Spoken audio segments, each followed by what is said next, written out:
call this regular session of the Lsic County Schools Board of Education to order. We will start out with the Pledge of Allegiance with Brian Castello, and I will do the invocation. If you do not wish to participate, you may stay seated. I pledge allegiance to the flag of the United States of America and to the republic for which it stands, one nation, under God, indivisible, with liberty and justice for all. Let us appreciate our blessings. Let us share our blessings. And let us use our blessings to help those who are struggling. Amen.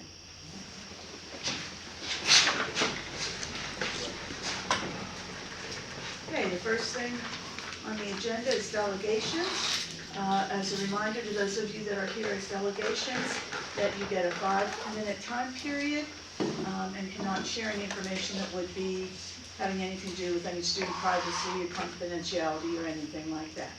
So our first person to speak today is Anissa Anderson. Well, school has started. May not have started ideally, may not be staffed ideally, but it has started. And now it's time. It's time to acknowledge the elephant that is in this room. An elephant that's been seated at your table for years. And I'll say it. Lsic County Schools has too many schools for our steadily and rapidly declining student enrollment. I'll say it again. We have too many schools for our uncertain funding. I'll say it yet again. We cannot maintain the schools we have, whether it's technology, extracurriculars, professional staff, or our brick and mortar buildings. There, I said it. Here's a prime example. Lsic County Schools has chosen not to install air conditioning in their high school gymnasiums. Just another sighting of the elephant. Before I continue, may I suggest that you turn off your air conditioning in this room, turn your furnace on, and run around for an hour and a half. Think about how you'd feel. I've been involved with volleyball in Lsic County for the past 10 years. The last of our 3 daughters is now a freshman. I am very familiar with the air quality in Magnolia's gymnasium as well as other high school gymnasiums. I and many other volleyball parents and coaches around the county, past and present, are fed up. We are fed up with our daughters coming out of those gym doors looking like they've been exercising in a sauna, because that's exactly what they've been doing. At a past board meeting, Mrs. Fauner suggested gathering data on the air quality. Well, we've taken it upon ourselves to do just that. On Monday, August 29th at 5 p.m. during a volleyball practice with only 25 people in Magnolia's gymnasium and 2 large fans running, the temperature was 90 degrees Fahrenheit with 62% relative humidity. The wet bulb temperature was 79.8 degrees Fahrenheit. That's only 2 degrees shy of meeting the minimum threshold for limiting their physical activity set by the SSAC.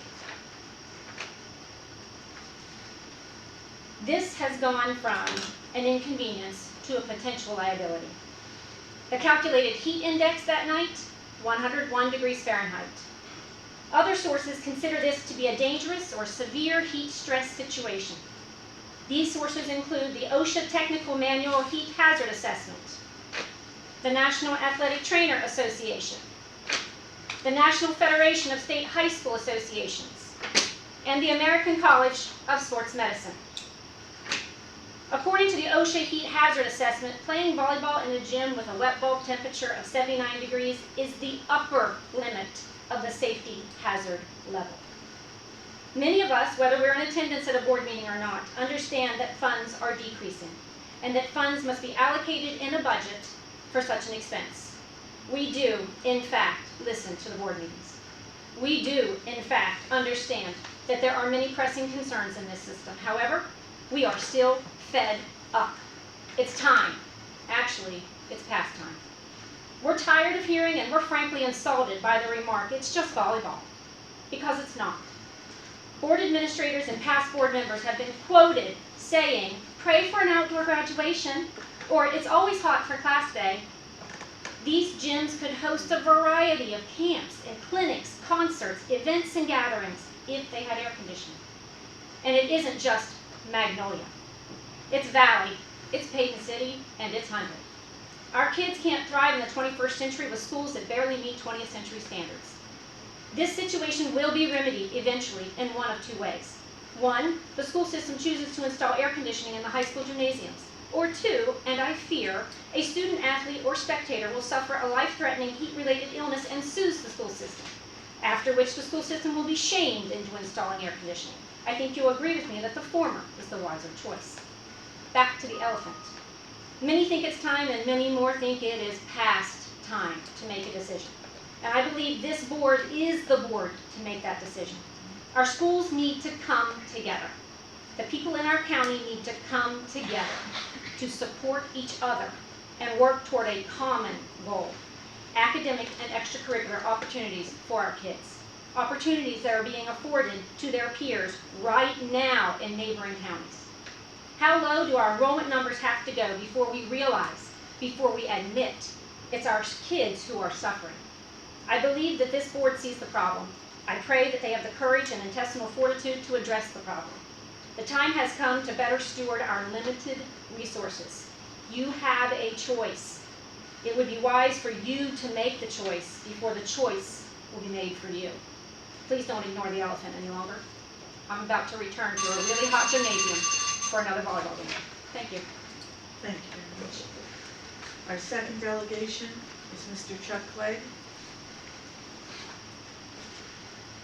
I'm not as young as her. I'm going to get something to lean against.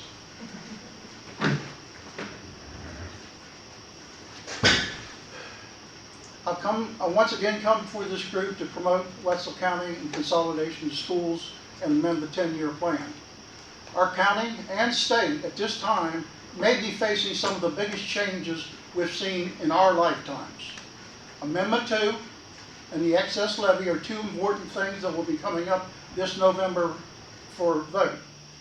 If you begin to move forward with consolidation in the next few weeks, the members of this community will know that when they go to vote, that you want changes and you want them for a purpose, not to supplement the same school system we have had for the last 50 to 75 years. Otherwise, you're asking to give you money to support the same old regime of administrative and expenditures of too much money. You're wanting them to continue to support 40-year-old structures without air conditionings, without all the things that we need to do. If you choose to go the same path, I am of opinion the citizens, the teachers, county officers believe you are stuck in the past and want to drag our county down with uncertain futures. And be certain, in the last year and a half, I have talked to a great many people in all kinds of positions, and some of them sat in this room. They want change, but they're afraid of making those changes. Citizens of Wetzel County, the people sitting at these tables are, in my opinion, wanting to perpetuate the same endless education system of the past 100 years. Now is the time for change in our schools, maybe even a change in our administration. I want to point out the current board is not responsible for our current situation we find ourselves in, but they can lead us to a better tomorrow. Thank you. Thank you. Okay, the next item on the agenda is superintendent's information. Yes, just got back from a almost impromptu meeting with the state superintendent of schools, Mr. Roach. We were calling him Dr. Roach, and he said the doctor was just an honorary doctorate from Glenville State University. He was very proud of it, but he said we were to refer to him as Mr. Roach. So I'm not used to referring to my state superintendent as Mr., but Mr. Roach.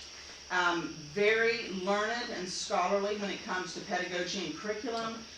Refuses to answer questions that do not relate to anything that he has expertise in, and he has people in his cabinet, I feel, that have that expertise, and he is allowing them to make decisions. He has revamped, as you probably know from attending the SBA this weekend, he has revamped the structure of the administration at the state level, and looking forward to some of the things that he does, and waiting to see what his next steps will be. One of the things that we did learn this past weekend, Friday, for the superintendents, was that Shoreline School is no longer on the comprehensive school improvement status. So after all of these years, Shoreline School is officially off of any of the list that the state has put out as far as academic achievement goes. So we're very pleased with Shortline School, and very pleased with the administrators who came in and made those, led those wonderful teachers in and the students to that success. We're very happy about that. We do have additional targeted support schools, and we have one in the county. Now, targeted support means, let me make sure I get the right definition here for you. Targeted support means having an area that has 3 years of the same indicators, with a red. It's not all indicators, because it's a comprehensive support and improvement school, which Shortline was. It has to have, if it's a category 1, they have to be red, which means in need of attention on all areas. If they are a category 2, it means red on all indicators and yellow on attendance.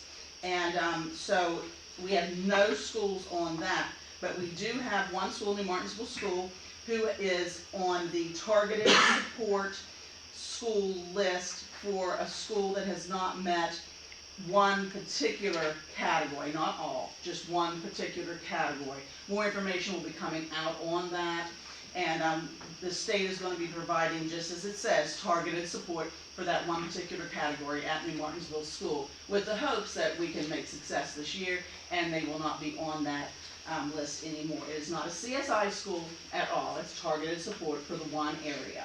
And like I said, we'll be getting more information on that. We have additional targeted support schools, and these are schools that have one or more subgroups in the red category now. They have not had it perpetually, but they have it now.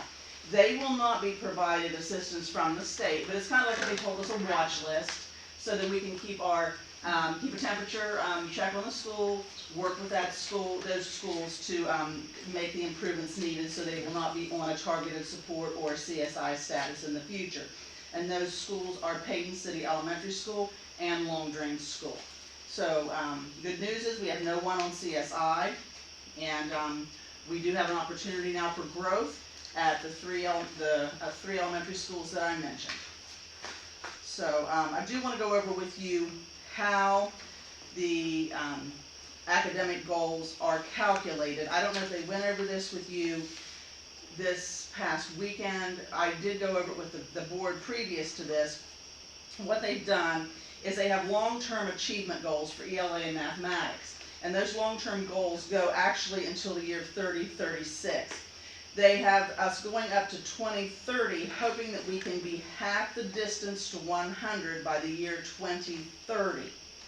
And what they've done then is they've divided up the proficiency rates that are necessary for growth in both mathematics and ELA. And that's how we came up with the 2.5% growth in our strategic plan. Because the state says for us to get where we need to be by the year 2030, we have to have 2.5% growth each year. So Wetzel County right now is on target for that. Overall, like I said, we do have some targeted support schools, and we have schools on one targeted support school, and then we have additional targeted support schools that are just on a watch list that are behind in maybe one or two categories. But overall, we are maintaining, in fact, in many cases, Mr. Houston, above the 2.5, and you talked with them about that at the last meeting, a proficiency that we need to get to reach the expected goal by 2030. I do have this. Did you guys get this at the meeting? Yes, Yeah. Okay, good. Then I won't make any copies for you. But I did want to go over that and let you know that we are on track as a county in meeting the state indicators and the state goals that they have for us, and we are working with it. We'll be working with the targeted support schools, New Martinsville School in particular, to make sure that gains are made at those facilities. It's not a bit unusual for a county to have a targeted school, is that correct? Oh, not at all. No, no.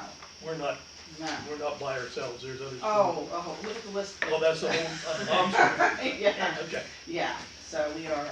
we are one of many. We're fortunate just to have one. Oh, we are definitely fortunate. If you look at the list. Most counties have Right. many.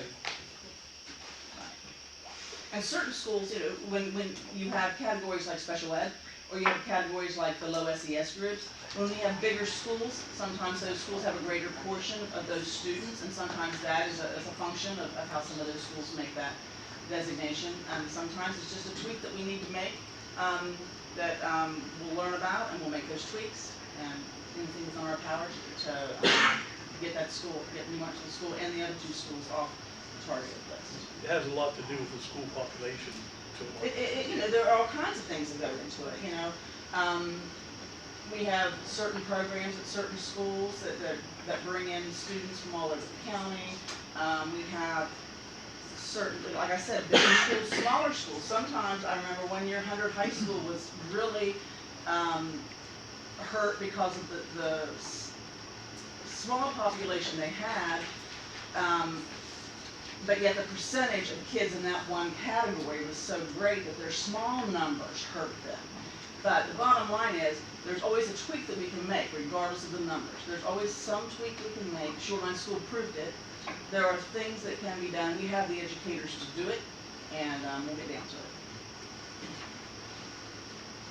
Is there anything else? That'll be all for right now. Thank you very much. All right. Okay, the next item is the approval of minutes from the regular meeting, August 22nd, 2022, and special meeting, August 26th, 2022. Do I have a motion for approval of the minutes? So moved. You have a second? It's been moved by Mr. Castello and seconded by Mrs. Nice. All those in favor say aye. Aye. Any opposed? Okay, carried unanimously. Okay, the next thing we have is personnel matters. We have resignation, professional personnel, service personnel, extracurricular configurations, and leaves of absence. Do I have a motion for approval of the superintendent's recommendations as outlined under personnel matters? So moved. Second. It's been moved by Dr. Christian and seconded by Mr. Glasscock. All those in favor say aye. Aye. Aye. Those opposed? Motion carries unanimously. Okay, the next one is ratification of superintendent's resignation, and it's the consideration and possible action on the superintendent's recommendation that the following be ratified by the board. 1, a service employee's unpaid suspension and termination, and 2, a professional employee's unpaid suspension. Being that this deals with personnel and confidentiality, I move that we go into executive session to discuss this letter C, ratification of superintendent's recommendation. Is there a second? I'll second. It's been moved by myself and seconded by Dr. Christian. All those in favor of going into executive session say aye. Aye. Those opposed? It unanimously carries. So at this time at 6:48, we are going into executive session.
coming out of executive session into regular session at 7:05 p.m.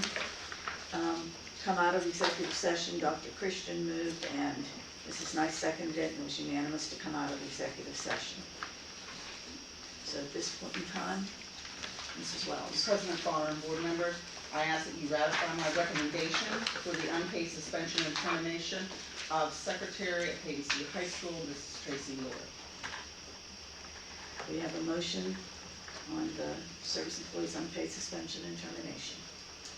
Madam President, I make a motion to accept the superintendent's recommendation, but I'd also like to put in there that this employee can never work for Wetzel County Schools ever again. Okay, so by Mr. Glasscock has motion for unpaid suspension and termination person to be Mrs. Tracy Miller. Mrs. Tracy Lloyd. Is there a second to that motion? Second. All those in favor say aye. Aye. Opposed? Motion carries, it's unanimous. Okay, we have another. Once again, board members, I ask that you ratify my recommendation for the unpaid suspension of special educator Chantel Six at Long Drain School. Do we have a motion? So moved. Okay. It's moved by Dr. Christian to go along with the recommendation by the superintendent for the professional employees unpaid suspension, Mrs. Six. Is there a second? Seconded by Mrs. Nice. All those in favor say aye. Aye. Those opposed? Motion carries unanimously. Okay, now, under routine matters, we have requests to attend Wetzel County Schools, requests to use school facilities, out-of-state trips, articles of agreement, fundraisers. And is there a motion for approval of all of these of the superintendent's recommendations as outlined under routine matters? It's moved by Mrs. Nice. I'll second it. Mrs. Bonner. All those in favor say aye. Aye. Any opposed? Motion carries unanimously. Treasurer's report. I have a couple items for you tonight. One, I'm asking for approval for payment of bills for the month of August that you've received. The second item, I'm asking for approval for transfers and increases in budget. And I need to go over a couple things with you. This is quite extensive, but I want to assure you that these are routine transfers, that the budget is not automatically carried forward. Whatever we had left over in the budget last year doesn't automatically carry over from June 30th to July 1. To do that, I have to reestablish the budget. Most of these items, all but the one I'm going to talk about, are items that we've already approved, such as whatever's left in Title I. We've approved the Title I budget. Whatever's left in Title I as of June 30th has to be reestablished in the budget. That's what you're seeing here is a reestablishment. Say we had a purchase order for carpet and tile in a library at 100 High School. That was not paid at that point. Well, that budget was already spoken for, is already in process, but that budget has to get reestablished in the new year. That's encumbrances. Those are encumbrances. So all of these are routine. Normally, I usually don't bring these to you until I bring the financial statements to you.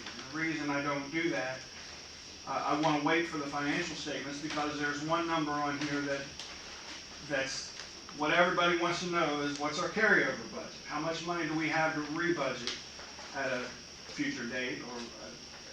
So the reason I'm bringing these to you now, the financial statements will be presented to you at the next board meeting.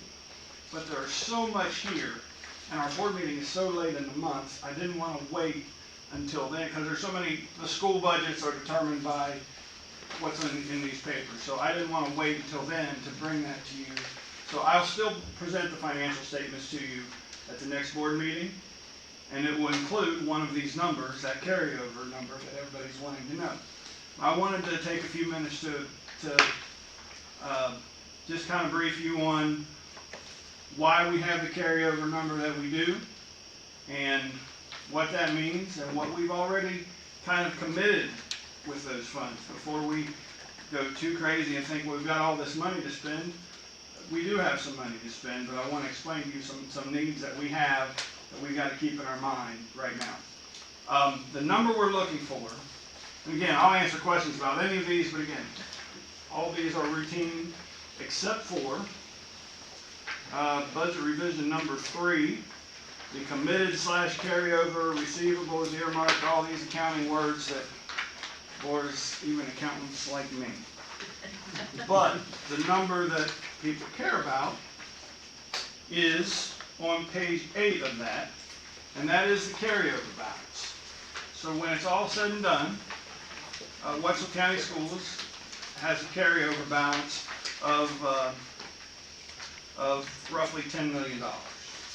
And I'm going to explain to you a little bit about how we got to a $10 million carryover. That's our surplus from last year. We will get to rebudget those funds for needs in the county. A couple things I want to point out to you is, a lot of people will think, well, $10 million, that's a lot of money. It is a lot of money.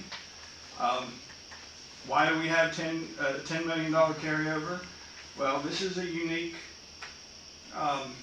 year.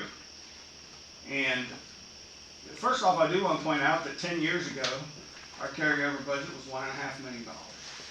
That was a lot of money at that time. I remember when it was $500,000 is the money we had to rebudget, and we didn't even get to respend it. What we got to do with that money was we sliced and cut the budget so much that we didn't have a special meeting. We got to put that back into our maintenance budget for all the things that we cut to balance our budget. We needed to plug that back in. Things have changed a little bit here. Of course, obvious one that's changed is the oil and gas reserve that's sitting underneath us. And that has drastically increased our revenue, combined with that excess levy that our voters have passed for us, which has assured that a lot of the majority of those money stays in our county, that excess levy. Without that excess levy, that's not going to happen. So again, I'll always thank our voters for passing that, because nobody realizes, to the extent that I do, on what that does for the school system. Because otherwise, that oil and gas revenue is not staying in this county. I mean, you can't assure that it will. But so how do we get to $10 million? Here are some unique things, and it has to do with the COVID supplements, the COVID assistance that we've received, the ESSER money that we've received. Because we've received those funds, that's freed up some of our county budget on a couple of different ways. Things that we would have purchased out of regular funds, little things even like cleaning supplies. We're able to purchase that out of the ESSER funds, which frees up our cleaning supply budget. And if we don't spend that, it becomes part of the carryover. Bigger things like teacher salaries. We took a lot of 62 positions in teacher salaries and funding it through, which we were completely allowed to do, and funded it through those ESSER funds, which freed up some county funds, which we're able to do some other things with, HVAC systems that needed replaced. But there was a little surplus there that goes into your carryover budget. Or another thing related to COVID, child nutrition. Child nutrition, there's a county portion that we budget every year that we kick into the child nutrition program. We have free breakfast and lunch in this county, but there's a county portion that we kick in every year. It's roughly $800,000 a year is how much we typically kick in for that. Well, some of the changes and how we're able to account for meals, the revenue we've received has been a little higher due to the COVID support that we've been getting from the state. We only had to kick in $150,000 this year for our child nutrition program. So that freed up some more money that if we didn't spend it by June 30th, it becomes part of that $10 million. We had to rebudget. Along those same lines, there's something called indirect costs. Every federal grant that we receive, whether it be Title II or IDEA, these special ed funds, Title I funds, we charge a portion of that off for overhead costs, for the electricity that's not charged to that grant, for my time that's not charged to that grant. I mean, I don't get the money, but it comes back to the county. It's indirect costs. That's a small, relatively small percentage on most federal grants. The ESSERF grant allows you to charge, I know this is a lot, but it allows you to charge a non-restricted rate, which is a higher number for indirect costs. So we receive $800,000 to $1 million in indirect costs. So when this federal government sends us all of these ESSER funds, we take a certain amount off the top for indirect costs, and then that gets to be rebudgeted however we would like. It's all legit. It's part of the way federal programs work. And so we have charged that off, haven't spent it yet. It gets added to the carryover. We get to rebudget those funds. Couple more things on how we got to where we are. Conservative budgeting. We have been very conservative in our budgeting in this county. We don't borrow money. We haven't had to do that in years. You look around at what we have done in this county, it's quite extensive. We owe nothing right now. So we have been conservative with our budgeting. We don't spend money. It's been our practice to not spend the money until we receive it. Same reason, like we've got this carryover budget, we can start budgeting that now without borrowing money to do something else. We can use this money to fund that. There were so many unknowns, more in the past 3 years than, I don't know about ever, but certainly in my 20 plus years here, unknowns. So we have budgeted conservatively what's going to happen with some of the lawsuits with EQT and some of these other companies. How's that going to affect us? We're still facing those unknowns. We're facing big ones. Amendment 2, the largest one possibly that will affect us for a long time. But when we face those unknowns, we have traditionally, as this board, set aside funds just in case we need it for what might happen. When we don't need it, it becomes part of the carryover. We get to rebudget it again. And the final thing I want to say about how we got to where we are, surplus taxes in excess of what we budget. You know, we budget so much on what our collections are, and new wells are drilled that weren't on the assessment at the beginning. That becomes extra taxes. That becomes a surplus. So we are financially strong in this county, and that's an understatement. We are very financially strong in this county right now. That's how we got to that carryover. So what do we do with that number? That's what I want to explain, because we have some new board members. You know, years ago, like I said, we had a small amount of money. It doesn't require us to take it to the board to say how we're going to spend this money. What's required is anything over $100,000. Board has to act on that to approve that before we do that. But we have found that when you have such a large carryover, we all ought to be on the same page. So what I do is start collecting a list. The moment the budget is submitted in the spring, late spring, the next day people come to me and say, well, we need this. We need air conditionings in the gym. We need a forklift. We need a dump truck, whatever it is. And I start compiling this list of things that we didn't make in the budget. Carpet and tile, something we've been way behind on lately because we haven't been able to do it with a regular budget that we have to balance. Those get put on this list.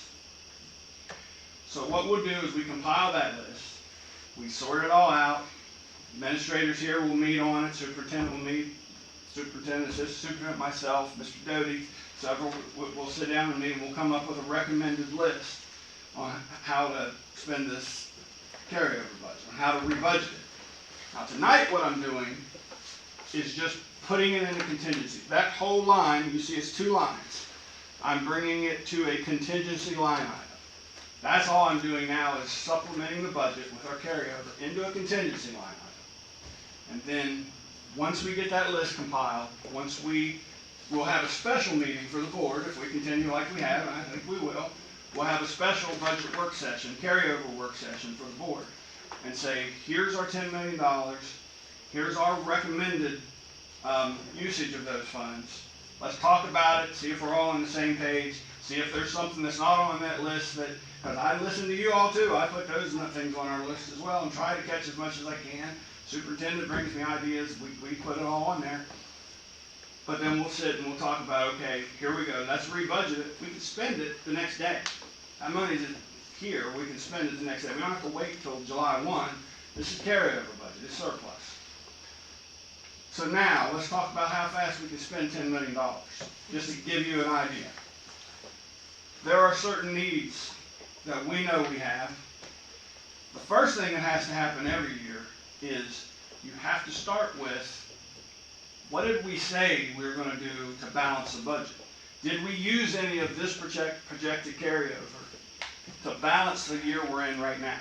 The answer is yes, we did, more than we ever have. We had to use, and some of you weren't on the board, some of you were, we had to use slightly over $4 million to balance the budget, to do everything we wanted to do. With this current year, we said, we know we're going to have a healthy carryover. I either have to cut programs right now, or we can increase, the budget has to balance, or we can increase our estimated carryover in the budget. And we did. We said $4 million is what we needed. So the first thing that has to happen, that $10 million gets reduced to $6 million right away. We've already spoken for that. The prior board has spoken for that. That we had to balance the budget. We knew we would have it. We do. It was a good decision. So we're down to $6 million that we have. You have to take that $4 million first. I'll cover all this with you when we actually do the allocation. So now we're down to $6 million. And I can talk about many things that are on my list of needs, things that are on your mind, but we know, and we presented it to you last board meeting, if we're going to do that bus garage, which we need to do a bus garage, there was water flooding through the facility the last big rain we had. If we're going to do that bus garage, and we're going to do it with cash, we're not going to borrow money to do it. We have $3 million in the budget for it. The estimated number that we need is $7.5 million to do that project. Might come in less than that, hope it does, and that becomes more carryover later. But we need another $4.5 million if we're going to do that bus garage to come from somewhere, and there's nowhere else to bring it from right now. It's our carryover budget. So you just seen me spend what? $7.5 million of that 10. Did I do my math right? 8.5. Thank you. I'm just a treasurer. You don't have my math. You just found us $1 million. That's right. 8. That makes more sense than what I was saying. So if we go that route, I want the board to think about that, and I want the public to know, oh, they've got a $10 million carryover. Here's what I want. Here's what I want. Here's what I want. It's always tough in this county. We have to prioritize, and I'm going to speak to air conditioning gym. It's come up many times here. I brought it to the board many times. I'm not saying I recommend it, because I'm not going to say I do. I'm saying those come up, and then the sewage plant goes down at Long Drain, short line. Long Drain and short line. Both of them. It became a priority. Things that have to be done that affects everybody. That's what's happened, just for example, on the HVAC over the years in the gyms. It's come down to decisions. Here's what we have. Which thing aren't, and I'm going to do the same thing to you guys. Which things on this list, you're welcome to do whatever we want to do, but it has to balance. So what are we going to cut to do the things that we want to do? And again, I don't know what I'm far from that projection, but I'm just telling you right now, my recommendation is going to be, you know, that $4 million's got to go, come off of that right at the start. The bus garage is going to be a recommendation of mine. If I get support, and I'm sure I will. Now you're down to $2 million. I have a list of things that are way in excess of that already, of what people want, what people need. I can tell you that ESSER funds The plan was to use the remaining, we have roughly $800,000 of ESSER funds remaining. Our plan was to use that to fund several positions. For example, our nurses, we have 4 extra nurses, that's paid out of there. It will not fund everything we anticipate. There's not enough funding in there. I'm going to have to take 4 positions out of there, fund it out of county. That's going to be something I'm recommending. We've got to cover that cost. There's not enough funds left in there to cover everything we want to cover. So, yeah, I wrote down major needs. I've talked to you about all of them. Now's not the time to discuss all of them. But again, today I'm bringing the carryover balance. Wonderful that we have that carryover balance. We already spent for it. So the rest of that we have to allocate. And we do have a bus garage that's in the works right now. I think they're drilling. You'll probably talk about that. Core samples, soil samples. Thursday. So we're moving forward with that. So again, the process, I am very pleased with the process. I think we have a good process here that is wide open, transparent, as anything you can imagine. That's the way I'm going to operate as long as I'm here. And bringing that to the board to give input on all parties, I think is good. But I also want you to understand that I don't want you to leave here thinking I have $10 million sitting aside, okay, what are we going to do with it? Because I do want you to think about that, but you have to know what our needs are right away off the top. I wish the bus garage didn't cost a projected $7.5 million. We could do a lot more things in this county, but that's the number we're given. And it may not cost that, but anyway, so the only thing I need from you, I just wanted to make sure I pointed that out to you tonight. That same number, when I present the financial statements next board meeting, it'll be on an official balance sheet of the Wetzel County Board of Education. It'll show this $10 million as undesignated funds or whatever. I'll point that out to you then too. It's the same number as what you're going to see right here. It's just that everything's not completed with the financial statements. I do know what that number is for. So all I'm asking for tonight is approval to put that, to do all these transfers, but to put that number in a contingency line item, of which we'll bring to you at a later time. I'm talking a lot, but I want to say one more thing. We've talked about Amendment 2. Right here next to me is the projection from that the State Department of Education put out for all counties on what the potential, it actually says total estimated loss in revenue. Wetzel County's total estimated loss in revenue is about $7.5 million, if that passes. Now, maybe, I'll just say the other side of it, maybe that prompts more businesses to come in and things to boom and more wells to be drilled and that gets offset. That's kind of the concept of what they're talking about. But the number that I'm given from the State Department of Education is we're expecting to lose $7.5 million. That is huge. That is huge. There's talk about ways to make county systems whole through extra state tax dollars, so maybe we won't see a $7.5 million loss if it passes. If it passes and the legislature makes their decision on what to do with that, the passage doesn't do anything. The legislature gives it the legislature authority to vote on how to change that. But the point is, I've mentioned all this money. There's always that thought of contingency too. We might want to set aside some money in case we get hit hard in a hurry. And so all those things we'll talk about in a future date. I just want to make sure you knew that I am bringing, truly of all these budget supplements here and transfers, really the only new money we're talking about here is that $10 million carryover balance. And I'm putting in a line item for safekeeping, not to be spent until we meet at a later time. Now, there are some things we can do right now. There are certain things, we could spend some of that money right now. For example, if it happened one year, the forklift went down tomorrow. Well, we didn't have that budgeted. We did use a little of that carryover to take care of the business that we need to take care of in this county. And it's not that the big items aren't going to happen like that, but it is possible that some things happen that we have to go ahead and spend. Again, it doesn't require board approval for every dollar we spend in this county, it requires everything over $100,000, so, but we have a pretty good system I'm proud of here. Two things. One, when you mentioned it, because the rest of the board members weren't on then, you were, but with the nurses, we were able to get the nurses and to have nurses at every school, which we hadn't had before because of the ESSER funds.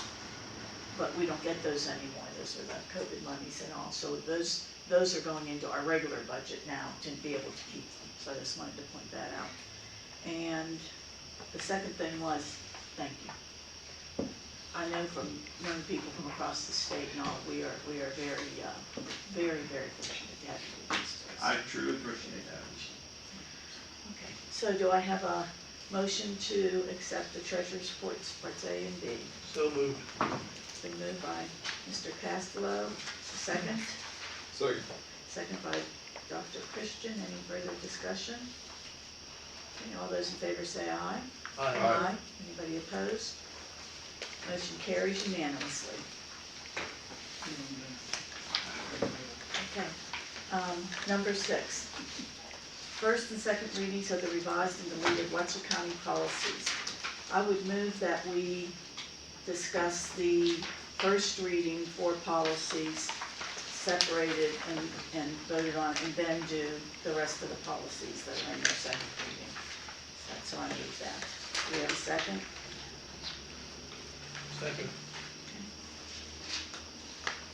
It's been moved and seconded. Anybody else have any discussion on that position? Okay, then all those in favor say aye. Aye. Those opposed? It's unanimous, motion carries. Okay, so let's go through, and there's 1, 2, 3, 4, and if we have any questions about each of those, we can, and then if everything's okay, we can vote on them as a group. So the first one, BD, is a revision of school board meetings, and it has a form in there so that if we participate via virtual, we have a form to fill out saying that we were by ourselves and nobody else was there, so that it's kept confidential. And that the, let's see, the other one was how many days ahead of time that you have to post it. So that's everything for that. Does anybody else have any other discussion on BD? Okay, if not, we'll go to the next one, which is BFH, school board records. That one is saying that 1 year from like anytime there's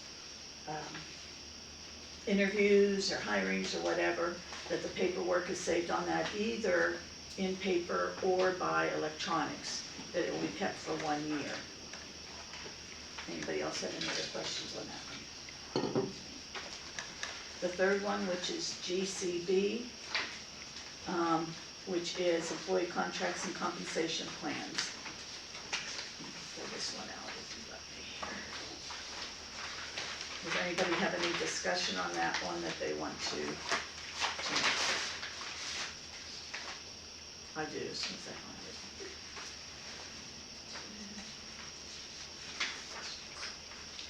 Okay,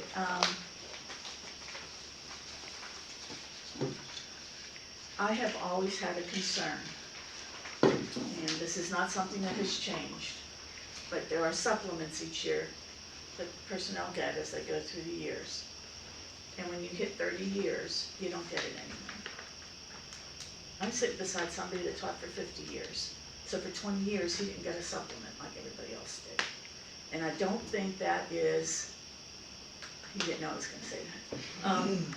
I don't think that's a way of showing our senior teachers that they're still appreciated and we want to keep them around. And especially in times of running short on teachers, it would be nice to keep some of those around. So that concerns me that after 30 years, we don't do any type of supplement for the, and of course we just talk about money, but it just bothers me that our veteran seasoned teachers, after 30 years, are forgotten about supplemental wise. My second question was, I had never heard of the board certified behavior analyst. Do we have those in our county, or are we trying to? Yes, Okay. and Mr.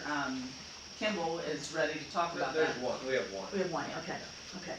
Then I have another question, and this is for you. do we still have a supplement for national board certified teachers? Absolutely. Okay, because that's not in that policy, I didn't know if it needed I to be in think there or there's a not. separate policy for national There board. is. There is, Yeah. that takes care of that question, okay? And I've known this for multiple years too. I know that, speech teachers, have always showed a concern if sometimes they're treated like they're teachers and other times they're treated like they're special ed, and sometimes they feel left out of the supplements. And I don't know if anybody has any comments on that or information you could give us or anything like that. I mean, Go ahead. we have a meeting actually Wednesday, I think at 9 o'clock. We're meeting with the speech Good. pathologist. I met with them earlier since they're kind of underneath my umbrella. And they brought some concerns, mainly that, and then they reached out to Mrs. Wells today, Yes, or over the weekend. Friday, Over the weekend. over the actually, yes. weekend. And I think we can have a productive conversation on Wednesday, I think. So if we would approve this policy as is, and something changes, let's say with the over 30-year supplement or with the speech teachers, we could go back and amend this policy again then. Anytime you want to. That's what I was gonna say, I just wanted to I make sure we think could this will do be that. coming back up as far as we're doing. Section G. Section G. Okay, plus this is just the first reading, so things could be amended before then if we make changes. Okay, those were my questions, I don't know if anybody else has questions on that policy or not. So the policy committee hasn't touched this. No, the policy committee's mainly been working with Mr. Barkus on revising all our old ones, not looking at just these latest things that have come up that's something new. We haven't done section G yet. Yeah, that's right. Mrs. Bonner, I just want to say, I remember it was a big deal in my world, filling in the gaps is what they call it. Because it used to be maxed out at 20 years. For years, you maxed out at 20 years as a teacher. Wetzel County Schools has a policy that we give a local $500 supplement at 25 and another 500 at 30. The reason we did that is there was no, that was before me, but there was no increase. You hit 20 years, there was no annual, now the state underwent in several years, bumped all that up. Is it 30 that it maxed or 35? I'd have to look. It might be 30 is what it said in here, I thought. 25 years of service and $500 at 30 years of service. Okay, so that's different than, I think, at 35, there is a state raise increment up to 35. Well, and when you get to 40 and up, it's not like we're gonna talk about giving out tens of thousands of dollars, because people don't stay in it most of the time. I want to be clear as what you were talking, you weren't talking about incremental pay raises, you're talking about that $500 Right, that could stops you- it yeah. at 30. Yeah. I understand. All right, and then the last one is GDM tuition reimbursement. And on tuition reimbursement, I was glad to see, and there is a correction that Mr. Barkus knew about and had corrected for me. There's just a typo. Yeah.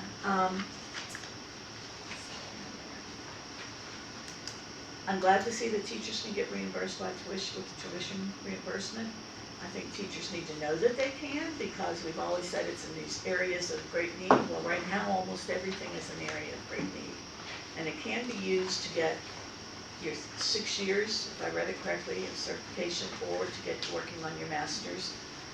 However, it's through what the state funds are at first. Then if you're a Title I school, you can get some from being a Title I school. And then if that still doesn't work, Title II. But it's not an indefinite amount of money. Here's the pool of money. When it runs out, it runs out. I was happy to see that it says that you have to stay in the school system for 3 years after getting reimbursed, or you have to pay back. I thought that was good. So, anybody else with any questions on that? Well, you're the president. Okay, so I move then that we go ahead and approve on first reading, policy BD, BFH, GCB, and GDM. Is there a second? It's been moved by me and seconded by Dr. Christian. Any further discussion? All those in favor say aye. Aye. Those opposed? Okay, motion carries unanimously. Now, the second group are the ones that we're reading on second reading, and then the ones that we had last time that you'd seen already and then approved on first reading, except the dual credit's not on here yet, right? Is that correct? Next Okay, meeting. that's fine, so, except for dual credit, which we had tabled last week, but all the rest are on there. I move that we accept these on second reading. Is there a second? Second, it's moved by me and seconded by Dr. Christian. Is there any discussion? All those in favor say aye. Aye. Those opposed? Motion carries unanimously. All right, number 7. Discussion and possible action regarding establishment of LSIC schedule. Yes. So, we don't have to go to every attendance area because nobody's a CSI school anymore. Right, and that Which is is wonderful. part of policy 18-5A1, section I. The local school improvement council of each school deemed to be low performing under the accountability system established by the state board shall meet at least annually with the county board.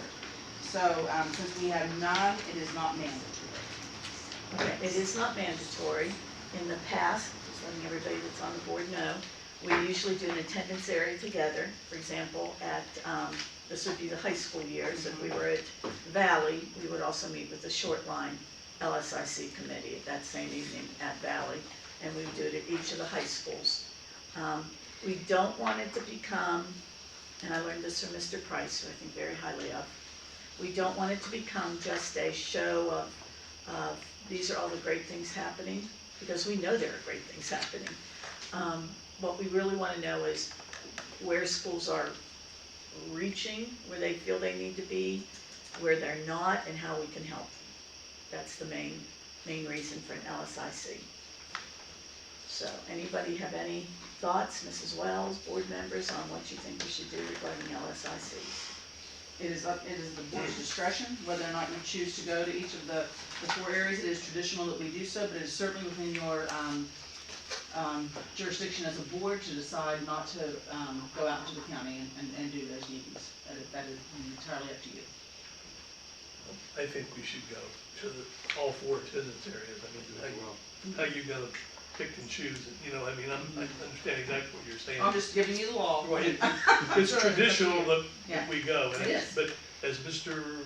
Price or Mr. Yeager or whoever, that don't make it long and drawn out, you know, cut to the chase. What are you doing, and what do you need? What's working and what's needed. When we say what's needed, not just, you know, What we do you need need to improve student achievement? student achievement. Mhm. That's what we're mainly looking Where, at. how to get here.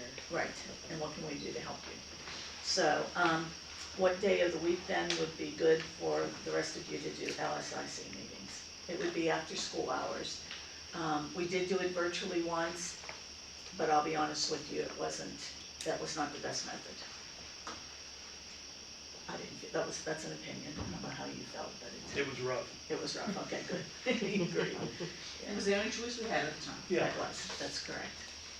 So, I don't have much of a life, I'm open almost every evening, so for those of you that aren't, just, do we wanna try to do just 1 a week and do it for a whole month? Do we wanna do 2 1 week and 2 the next week and get them over with? I need input. What did we do last year? Anybody recall? I have the schedule on my desk. I'd have to bring it It seemed to be pretty fast and furious, but they all do. So, I'm going. Thank you. And there's always gonna be something, but I'll make it work. Yeah, that's how I am too. We did them last year real quickly. September, Yeah. end of September and October. Yeah, that's when we did it. What time, we can discuss that, do we wanna do it at like 6 o'clock at each place? Be out by 7? I mean, Oh, no, as long as it's not Monday, I mean, I could probably do it Tuesday, Okay. Wednesday or Thursday. We did them in the month of November last year. We did them in November? Oh, we were getting really late, I remember that. It's not usual though. No, usually we do it end of September, October, last year. And we did,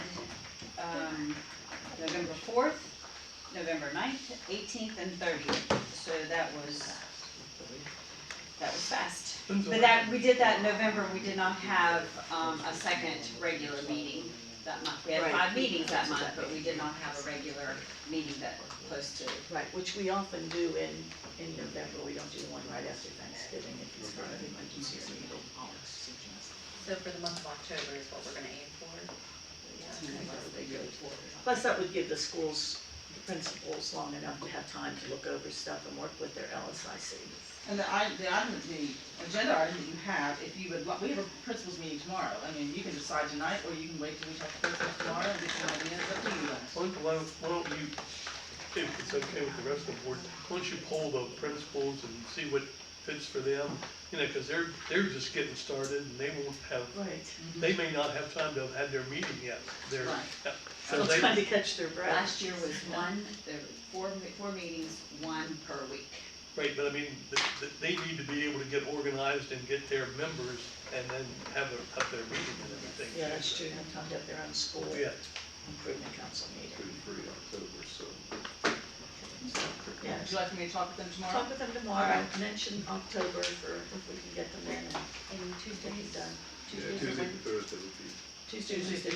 yeah. They're generally on a Tuesday and or a Thursday. That's how we've usually done LSICs. And that way, maybe the principals can give you, when their building, since we're going to the high schools now, when their building's not being used for some other function, you know, like, That's hard.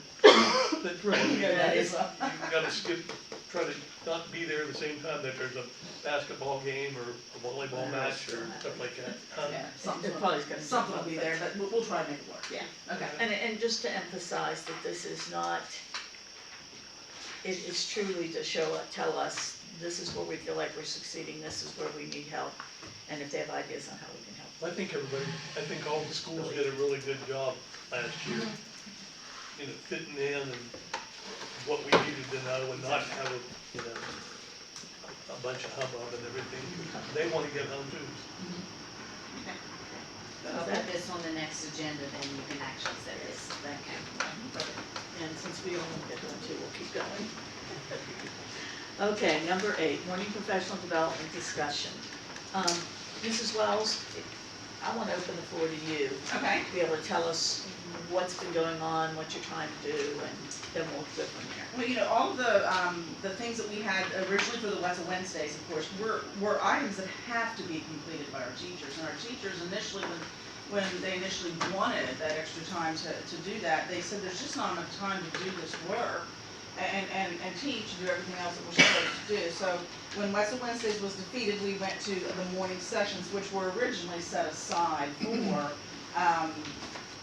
PLCs back during the time that Mr. Jones was here and Dr. Payne was on his first round of Dr. Payne 1.0 when he was state superintendent of schools.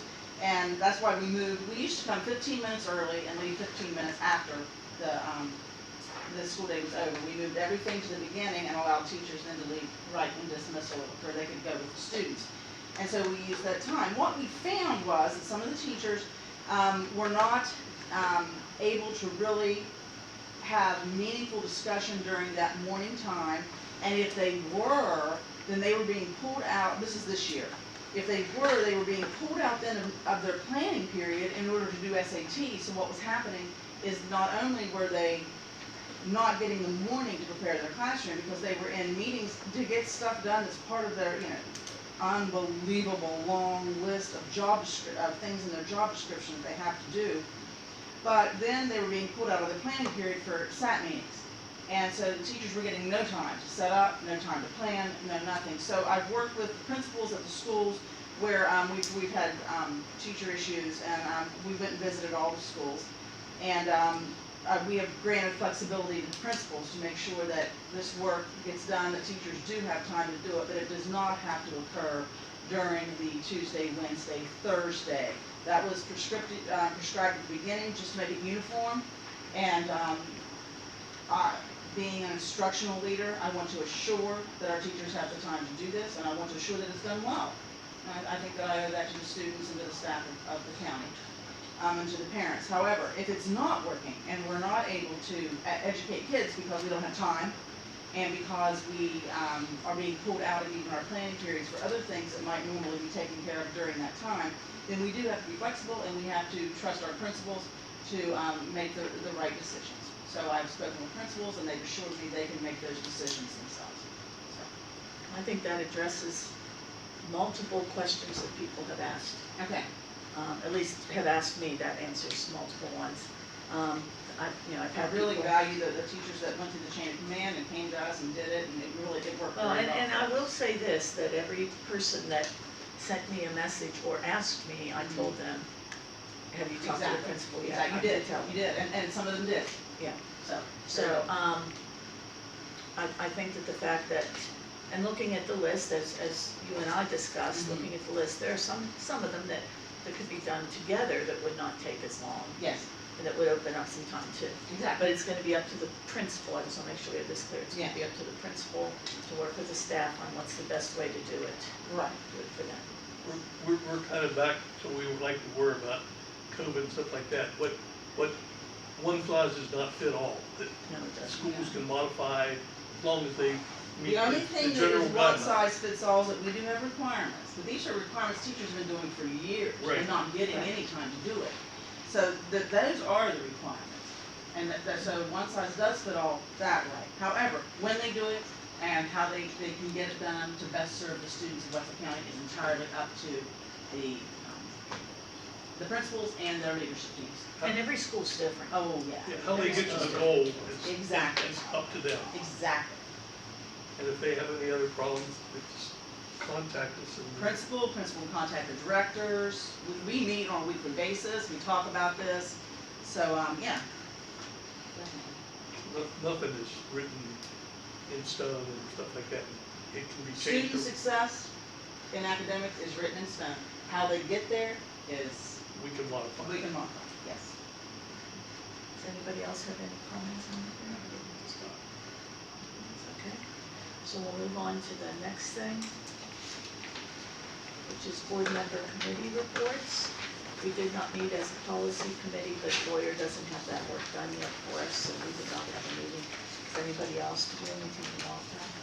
They started the year and we've done a good job of getting started. We did attend, I'll throw this in here, we did attend, sort of a committee report. All 5 of us had trainings this week in Charleston for school board association trainings, and every time I go to one, I learn a lot more, so maybe by the time I'm done here, I'll know something. Well, we learned that our board meetings run much more smoothly Yes. than a lot of places. Yes, It's- that was, yeah. I mean, they told some strange stories there, so. Okay, so then, discussion of policy 2322. Yes, I'm really excited. Mr. Houston, when he talked about the strategic plan, mentioned that the superintendent wanted to develop a committee to develop a long-term vision for the school system for the next 3 to 5 years, and I'm really excited. We will begin meeting in October, and I'll be reaching out to people. I'll need a board member on that committee, of course, 1 or 2. And we'll have various stakeholders, parents, employees, community members, students, to build a collective vision countywide for Wetzel County schools moving into the next 3 to 5 school years. And I thank Mr. Houston and his strategic plan committee way back in, did you guys meet in May or June or something crazy like that? Yeah, And that was a wonderful idea. I'm excited about that. I'm excited working with the board on this and working with some professionals who are really good at vision building to work with this committee to come up with a good collective vision for the next 3 to 5 years for Wetzel County schools. We'll meet at least quarterly, hopefully every other month, according to the strategic plan. And we will be doing that. And with that being said, then I'm going to go now to Mr. Houston, because it's a logical segue. Well, thank you. You're welcome. First of all, I wanted to let you guys know that we started benchmark 1 with iReady. We had some slight issues getting started because of the state rollout on the WEVA system. It wasn't loading the data down. Finally began working last week, maybe on Thursday. We have extended our window till September 27th. The iReady benchmark is grades 3 through 10. And 11th grade special needs students will be taking the benchmark as well. It's to get their credit levels. So that's where we're at on that. Also wanted to give you an update on the dual credit policy. Had a meeting with the policy committee tonight, and we were able to agree on some items, so you should have the new policy. Won't be a 60-40 split or anything like that. What we kind of decided was if it is a course that is facilitated by Wetzel County employee and we have a separate professor, then there'll be 2 separate grades. The skin in the game will be this though, and this would apply actually to any dual enrollment class, that if they do not score at least a C, they will not be able to get, what is the term I'm looking for? The weighted grade. Yes, the weighted grade. Okay. So, the grade would be weighted higher because it's a higher level course. And if they don't have a C or higher, if they get a D, then they could only just get the regular 4-point scale, not the 5-point scale. So that kind of helps with my concerns about valedictorian and salutatorian. Also, principals meeting tomorrow, we're going to be discussing upcoming policy changes or reviews about how we're going to do our valedictorian and salutatorian. Also, our drug testing policy, we'll be discussing that. That's going to be key because we have the most, we have the strictest drug testing policy in the state, which I've been proud of for a number of years. But it might not be the most time efficient and Costly. Right, it is very, very expensive. Yeah, we're spending, tell me if I'm right, Jeff, $80,000 to $100,000 You are correct. Yes. a year. And some other counties are getting the job done for much less. Yeah, so we'll look at that, but I'll be able to put next board agenda, I'll be able to put a policy in front of you that I think you'll like. And I had representatives from the schools there, and Miss Stacy Barkus was on that committee with it as well, and she's pretty happy with what we came up with. Thank you. Mr. Kimball. Working with WEVA's 2.0, we've been trying to, with the rollover, the IEP system, it's not really meshing 100% sometimes, so there's been a lot of issues with getting the old IEPs into the new system and finding stuff and so we're planning 2 trainings for the special ed teachers. We're going to try to have like a 7:30 meeting this week. I'm going to try to find what's the best day for the rest of this week to try to meet with them in the morning, just to kind of give them some answers to some of the questions, because a lot of the stuff that we've been dealing with is answers to questions. And then October 21st on our PD day, we're planning on having a training, probably it'll last all day, like a work session in the morning, and then allow them to work on their IEPs and try to get some of that stuff converted over if they're not at that point yet, so. It's very important. We have a number of those teachers who are not certified Yeah. in special ed or teaching.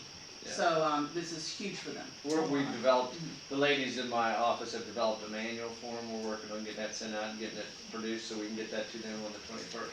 So they have some sort of a document so they can kind of work their way through if they have questions.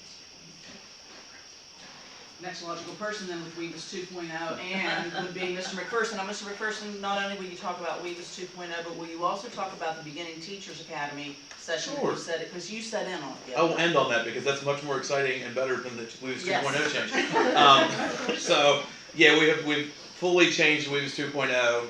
We were one of 2 counties in the state who remained on WEVA's/IEP 1.0 for an extra couple weeks, because when we changed to Wetzel Wednesdays, we had so many changes to make and the system was not ready for those changes. So we actually got permission from the state to remain in the old system, so we get those changes made in a timely manner, because it was about a 2.5 week gap between the shutdown of the old and the firing up of the new. And I probably say that loosely because Mr. Kimball can attest that it's not running so well. But we have made that change, and it's definitely been the bane of my existence from 7:10 in the morning till 4:15 in the afternoon. So much so today that by the time I realized it was time to go home, I realized I had not stopped to eat lunch, because that's just how it goes. But it's getting a little bit better every day.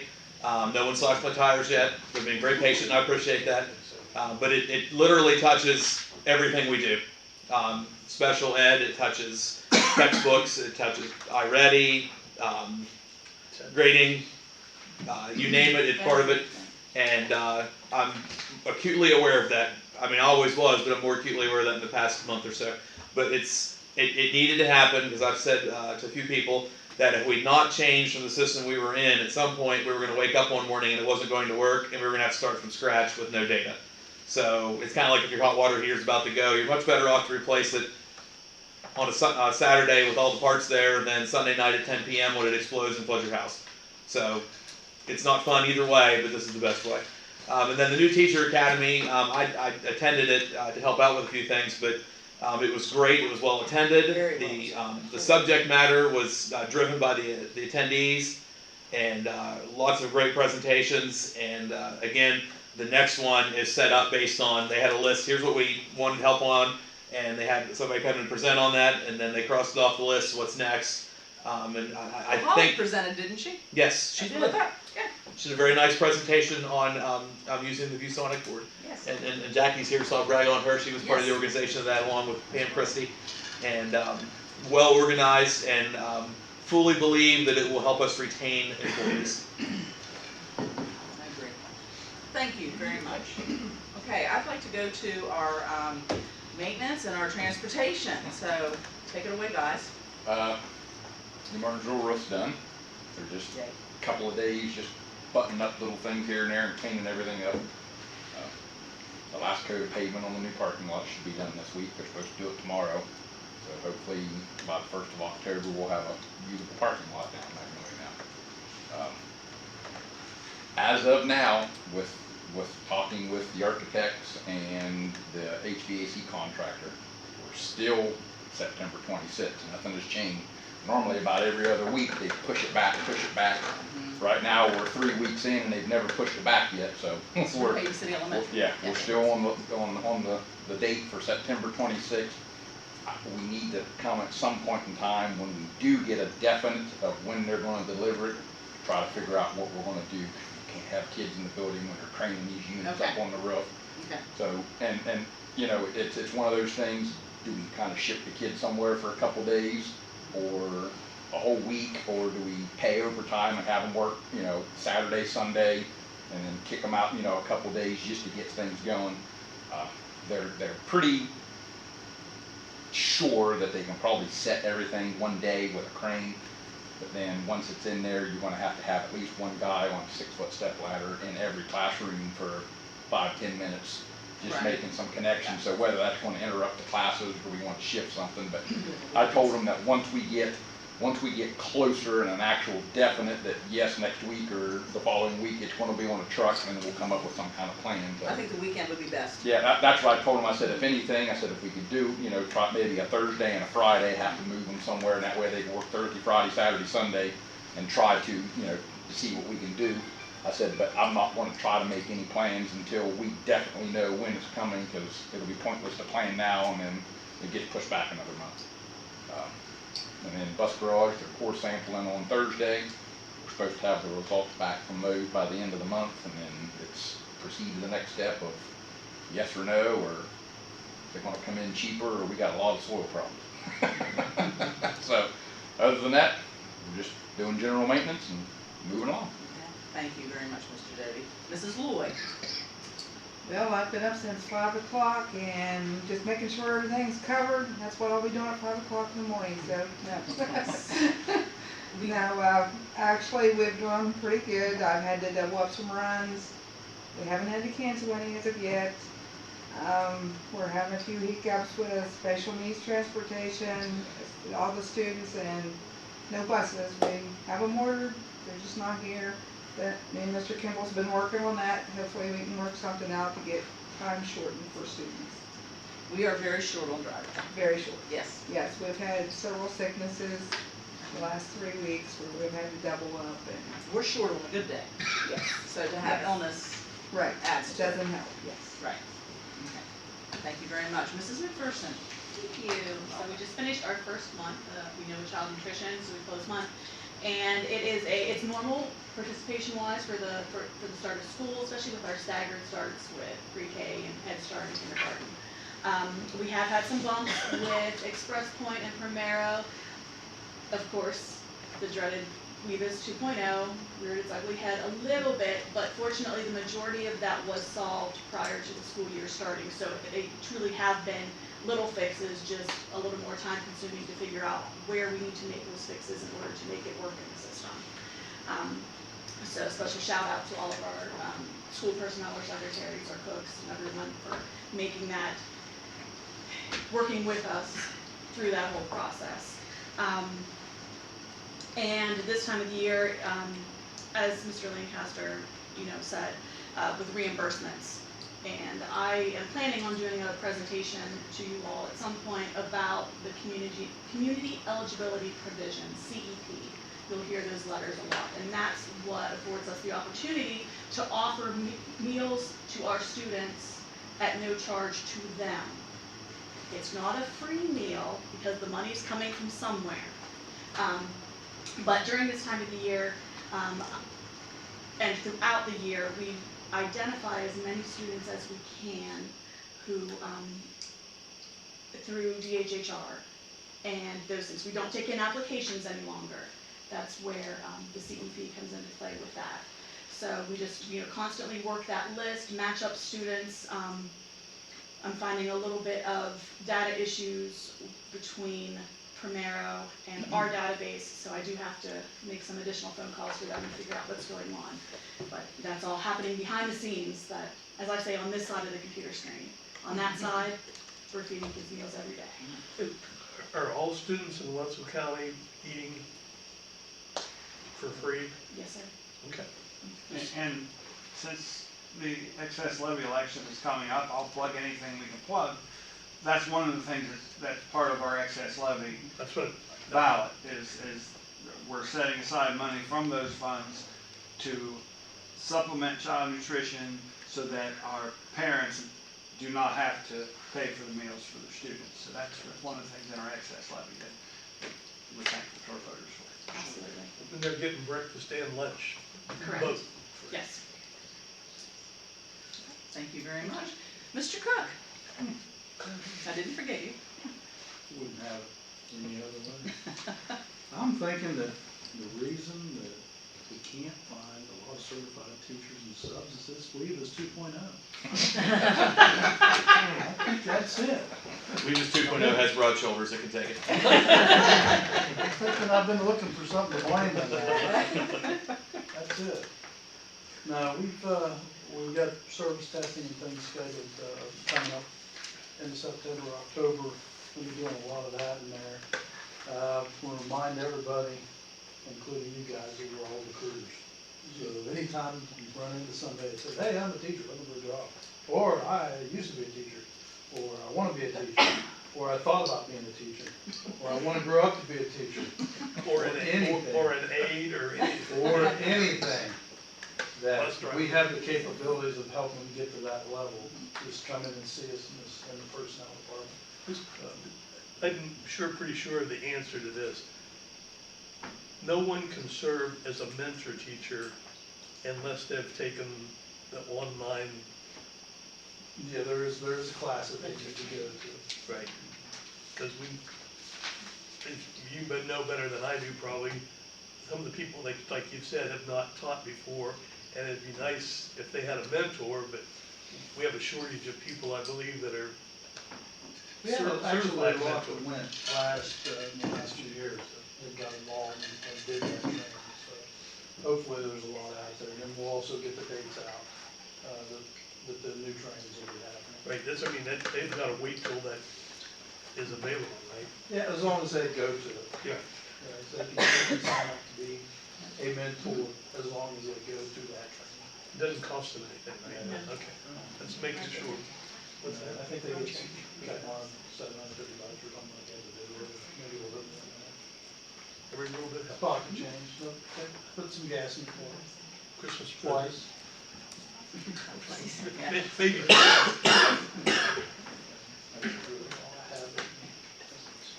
Mr.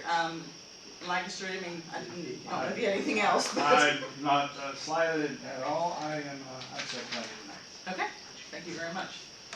Madam Okay. President? Does anybody else have anything they'd like to say? Well, as Mr. Price would say, I'm sure you do, Linda, and I do. Two things. There was a Wetzel County School Employees Retiree Luncheon today at the Court Restaurant at 11. And we're going to have another one on October 17th. So if anybody's listening to this, or if you have somebody that you're related to, that's, or you know, that's a retiree for service and professional personnel, we plan on getting together once a month. Right now, it's just to talk and eat and enjoy and talk about the old times. But I also see it as a thing of, well, anybody here willing to go into a classroom to read a book to students? Or, and you know, maybe we can start, you know, but it's for service and professional personnel. It's not just, and today we had people from, that had worked in Martinsville and in Magnolia, Hayden City. Short Line had a lot. Short Line, and we didn't have anybody from Hunter this time, but I have notified them, and some of them said they want to come next time. So that was the one thing. And the last thing I want to do is say thank you. The beginning of this school year was rough. I mean, we had a school that didn't have ceilings in it because of trying to get everything ready. And the staff down there, service and professional personnel, all kicked in because they knew it was best for the students. So I want to thank them. I want to thank, I've heard of principals that are teaching science and one that taught phys ed one day. And because with the absences, COVID and all, and not enough substitutes, people have been kicking in. And I just want to say thank you to everybody that's, and you know, regular classroom teachers and aides covering for other classrooms and all. We're lucky in Wetzel County to have the staff we have. So, okay, do I have a motion for adjournment? So moved. It's been moved by Dr. Christian. Do we have a second? Seconded by Mrs. Nice. All those in favor say aye. Aye. Those opposed? Motion carries unanimously. The next meeting is at 6:30 on September 26th.